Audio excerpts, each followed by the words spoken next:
नाथ जी महाराज जब अपने उधर से आ रहे थे, गोरखपुर से आ रहे थे, ददरेवा जा रहे थे, कुछ पल के लिए यहाँ इसी प्रमाणी धाम में जहाँ पर आज मंदिर है गोरखनाथ जी महाराज का, वो यहाँ पर विश्राम के लिए रुके थे।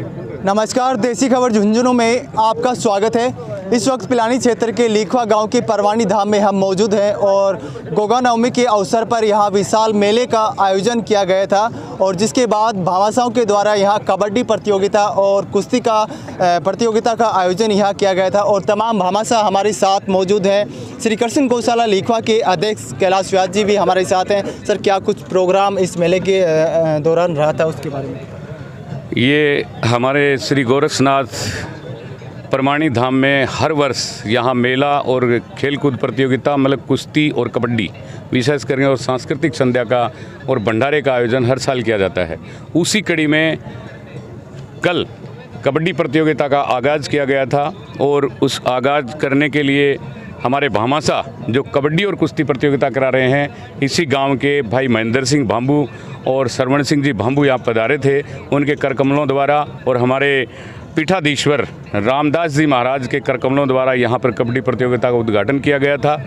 ये कबड्डी और कुश्ती प्रतियोगिता स्वर्गीय श्रीमती केशर देवी जूथाराम जी भांबू की स्मृति में इनके सुपुत्रों द्वारा आयोजित करवाई गई है, जिसमें कबड्डी की प्रथम इनाम इन लोगों के द्वारा 21,000 रुपये और एक ट्रॉफ़ी और द्वितीय इनाम 11,000 रुपये ट्रॉफ़ी और कुश्ती प्रथम द्वितीय और तृतीय क्रम से 5100, 3100 और 2100 रुपये की थी। कल कबड्डी का प्रतियोगिता का आगाज़ हुआ और शाम को सांस्कृतिक संध्या यहाँ श्री देवभूमि प्रमाणी धाम विकास समिति जो यहाँ के लीखवा के युवाओं की जो समिति है उसके द्वारा वो आयोजन करवाया गया। उसके बाद में आज सुबह कबड्डी प्रतियोगिताएं नियमित रूप से चलती रही, कबड्डी के मैच चलते रहे और अंत में फाइनल मुकाबले हुए जिसमें अलीपुर की ढाणी लीखवा ने भिवानी की टीम को रौंद के ये प्रतियोगिता जीती है। 21,000 और ट्रॉफी पे कब्जा किया है अलीपुर की ढाणी लीखवा की टीम ने। और कुश्ती प्रतियोगिता में प्रथम स्थान पर अशोक कुमार बनगोठड़ी, द्वितीय स्थान पे भी लाला बनगोठड़ी और तृतीय स्थान पे चंद्र प्रकाश बनगोठड़ी ने ही तीनों प्रतियोगिताएं जो कि खिलाड़ी शायद भिवानी अखाड़ा के हैं उन लोगों ने ये प्रतियोगिताएं जीती हैं।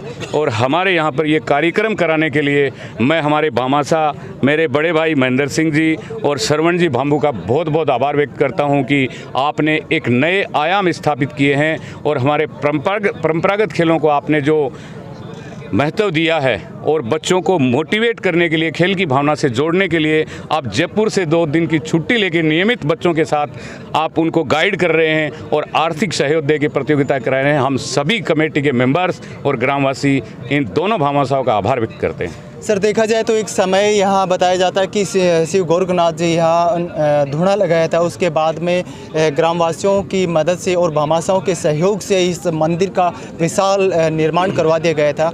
और अब क्या कुछ आगामी रणनीति रहेगी इस परमाणी धाम को लेकर के?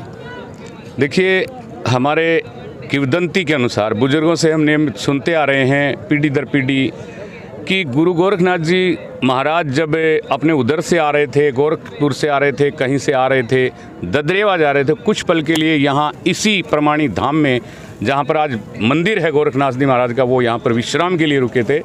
और वो स्थान बताते हैं चमत्कारिक स्थान है और मंदिर निर्माण कमेटी श्री देवभूमि प्रमाणी धाम विकास समिति ने अपने मेहनत से भामाशाहों के सहयोग से मंदिर का निर्माण करवाया है। अभी उसका गुंबद है वो अभी अधूरा है, उसके लिए अभी मीटिंग होगी कमेटी की। उस मीटिंग में निर्णय लिया जाएगा कि सभी कमेटी भामाशाहों के सहयोग और अपने सहयोग से गुंबद का निर्माण कराए।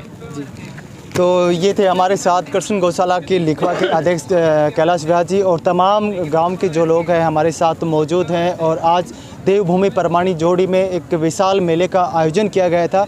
और यहाँ सबसे बड़ी बात हम आपको बताएं कि समय समय पर भामाशाहों के द्वारा बहुत बड़ा सहयोग जो किया जाता है, जिसकी चर्चा पूरे झुंझुनू ज़िले में रहती है।